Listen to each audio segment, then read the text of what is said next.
Welcome to the Bluegrass family. We are so happy to have you on our channel. We share our backyard homestead, southern recipes, and lots of homemaking tips. This week, as we enter early spring here on our farm, we have been outside working in the gardens and preparing for the spring planting season, which will be quickly upon us. The sun was shining and the birds were chirping, and my soul instantly felt the need to go spend the day outside. This is such a beautiful time of year. As soon as I see the buds coming out, the flower bulbs bursting open, and hear the birds singing, my heart fills with joy. We have so many exciting things planned for our farm this year, and on the top of my personal list is to create a small cottage garden. So not just one, but I want to create several different small cottage gardens just around our property. We already have this really sweet little garden bed that houses our strawberries and raspberries, and annually has housed our zinnia cut flowers. I have a little bit of a different plan this year as far as my garden beds go. For one, Dave has moved our pigs that we are raising for pork into a pen that used to be in our vegetable garden, so we are rethinking our vegetable garden location. And he's been doing a lot of cleanup work and dirt work up on the hill. There's just so much space here that is occupied with trees and underbrush, and our pigs are doing a great job of clearing some of that out. And then Dave is really working on piling up brush to burn. So as we tackle all of these fun spring projects, I'm so excited to share each step of the way. We are just continuously trying to make more space and use the land that we have and build our backyard homestead. So I'm excited to share all of that with you all. I have always loved flower gardens, but I really love the rustic cottage style ones that are kind of wild and fun. It always seems like there is something interesting or creative to find. You can sit and look at them all day, day after day, and you can find something new over and over again that captures your attention. I can see this space out of my window, my kitchen window, right where I wash dishes, and it is just directly in our backyard, which is where our fire pit sits, and our greenhouse and our small pool. It's a gathering place for my family and friends in the warmer months, and it has just slowly transformed over the years since we've lived here. But I have always wanted to turn this area into a garden oasis where I can look out the kitchen window and see beautiful wildflowers, butterflies, birds, and critters running around. So that is one of the spring projects that we are tackling first. Since Dave has been working on clearing out land up on the hill, he has a ton of very large rocks. There's just lots of really large rocks up there. But I absolutely love the rustic and natural look of a cottage garden or a rustic country style garden, and these big rocks just add that whimsy and magical element that I love. We also have these really large rocks around our fire pit, so they're already kind of out there, and so adding these rocks just ties it all together.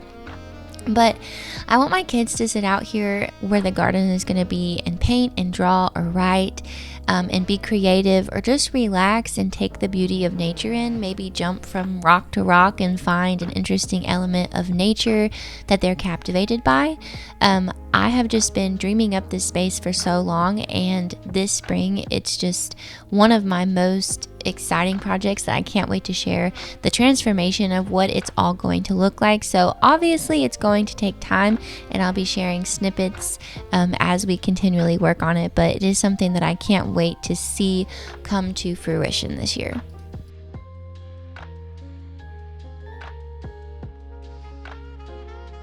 As you can see, Dave is lining up these rocks at the top of this incline here, and I already have several peonies planted just below where these rocks are being laid. My goal is to create a cascading flower bed mixing in some perennials and some annuals. I'm thinking of planting either some sunflowers or zinnias or a wildflower seed mix behind the rocks, and then doing a trailing flower, maybe some creeping jenny in front. As time goes on, I'll add some more perennials and mix in some annuals, just to fill out the flower bed. But I really love the garden beds that continuously bloom all year long. Last year we had our zinnias and our sunflowers, and our zinnias just continuously bloomed. I mean, from June to November almost, I had continuous zinnia blooms. And so even though they are an annual flower and I would have to go through and plant those every single year, I just really love that they just keep blooming. So I'm not exactly sure what I'll throw into the flower bed, but like I said, I already have the peonies, and the peonies smell so fragrant. They're absolutely beautiful. They're just quite expensive to buy the bulbs. And when we moved in here, the lady that lived here had a beautiful peony. We had no idea at the time. Honestly, I didn't even know much about the plant, but we actually dug it up and separated some of the bulbs and planted those in a sunnier location because the peonies needed more sun. So but the sunflowers, like I said, the zinnias, so I'm not exactly sure if you have any favorite perennials that do well in our zone. I believe we're zone 7. We're in southern Kentucky, so pop those comments below if you love gardening or you just have a favorite flower, because I will take all the suggestions I can get.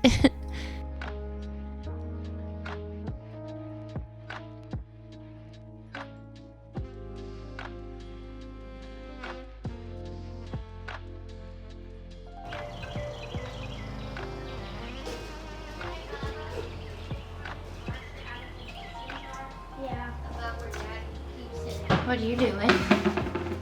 Finger. Can you grab? I dropped the ball on starting my own annual flowers for my containers last year, but in the past I have started my own annuals, and I really love having the option of just starting my own seeds. The main reason that I like to start my own seeds, especially with flowers, is because I absolutely use them all. I will find a place for these flowers to go no matter what. I love hanging baskets, I love porch planters, I love window boxes, creative containers like wheelbarrows, an old stump, a hole in a rock, around a tree, adding them to flower beds. I do not want to be limited by not having enough flowers to plant. And honestly, starting your own flower seeds is so cheap and so easy to do yourself. I purchased from Amazon a indoor greenhouse, and I just take the cover off of it. It can be used indoor or outdoor, but from my own personal experience, I just feel like that when you start the seeds, just keeping the shelf indoors works best because you have more control over the temperature. And when you're starting seeds, especially flowers, it really needs to be decently warm, warm enough to get them sprouted. And so you can use a heat mat, which I do have one heat mat. I did have two. One of them broke, but I have one heat mat that I can rotate to start my seeds. Not fleas, seeds. But pretty much the heat mat just makes the sprouting time faster. So it's not necessarily that you need the heat mat to get your flower seeds started. It's just that if you have the heating mat, it will help the seeds germinate, sprout quicker, which in turn will give you a bloom faster. But it's not necessary. You do need the grow lights though, because as you are sprouting your seeds, you want to make sure that the grow lights are lowered down far enough to the sprout so that your plants don't get leggy. And then once you've matured your plants to a big enough size, then you can transplant them into a bigger container. So like I'm starting mine in these egg cartons, and then I could transplant them into these red solo cups or some other type of throwaway cup. And then I could eventually set them outside to harden off before they're ready to be added into baskets or planted outside. So that is what I'm going to do. So like I said, I just started my seeds. And so I will share the whole sprouting process. I'll share as they come to full bloom, because each individual flower takes so many days to fully bloom before you can really start to use it in containers and things like that. But if you're interested in starting your own flower seeds, then I absolutely would suggest doing it. Like I said, it's very easy. I just use this Jiffy seed starting mix, put it into the egg cartons, and then put my seeds in, spray it, keep it inside and on a shelf or in an open window. Use the grow lights. If you want a heat mat, you can do that, and you can have plenty and plenty and plenty of your own annual flowers to put wherever you want in your yard.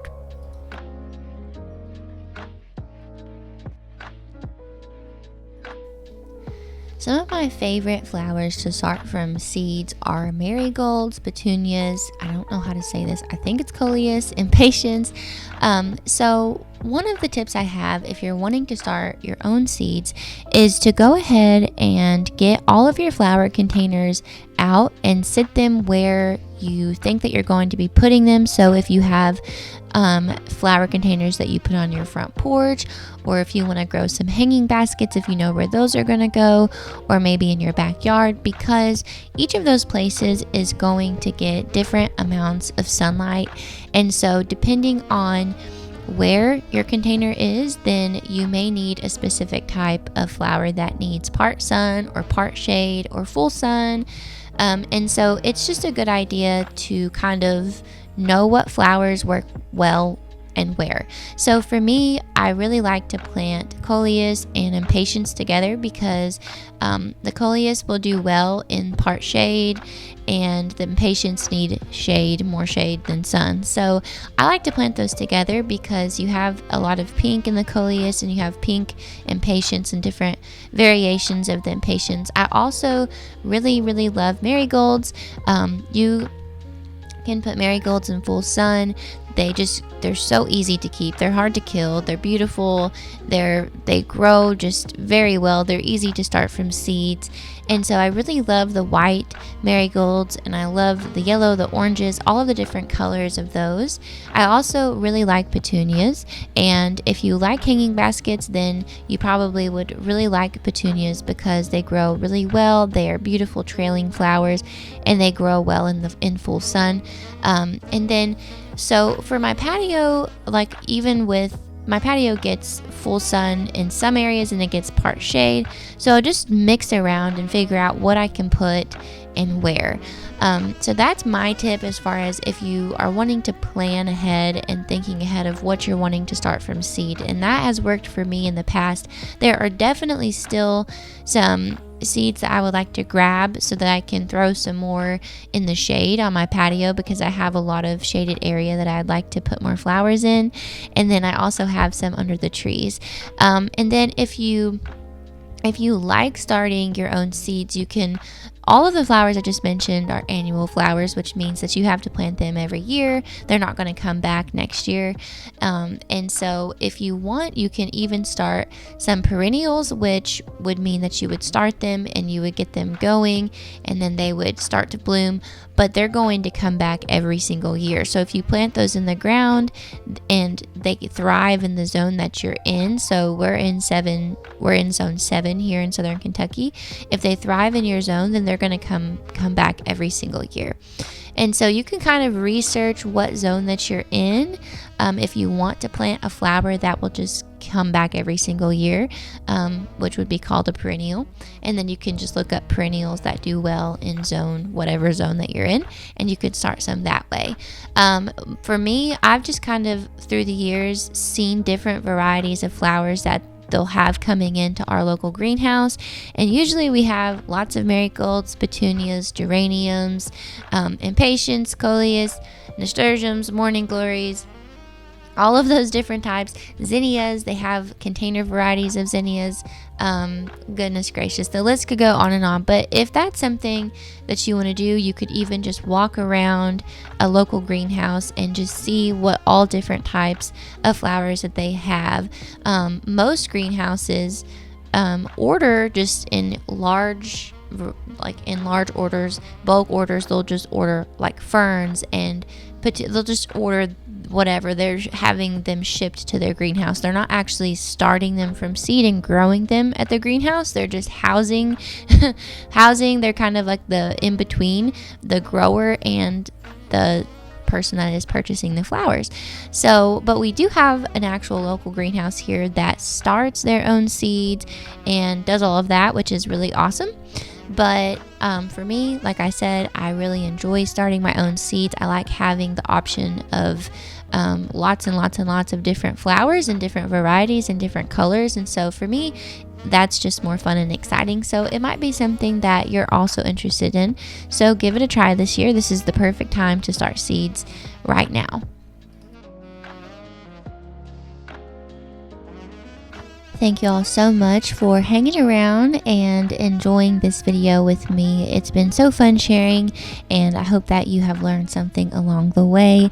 I can't wait to share the progression of these flowers and of the cottage garden over the course of the next several months. So stay tuned to our channel and like and subscribe so that you can follow along as we get all of our spring projects tackled. I hope you all have a wonderful week, and I'll see you on Thursday.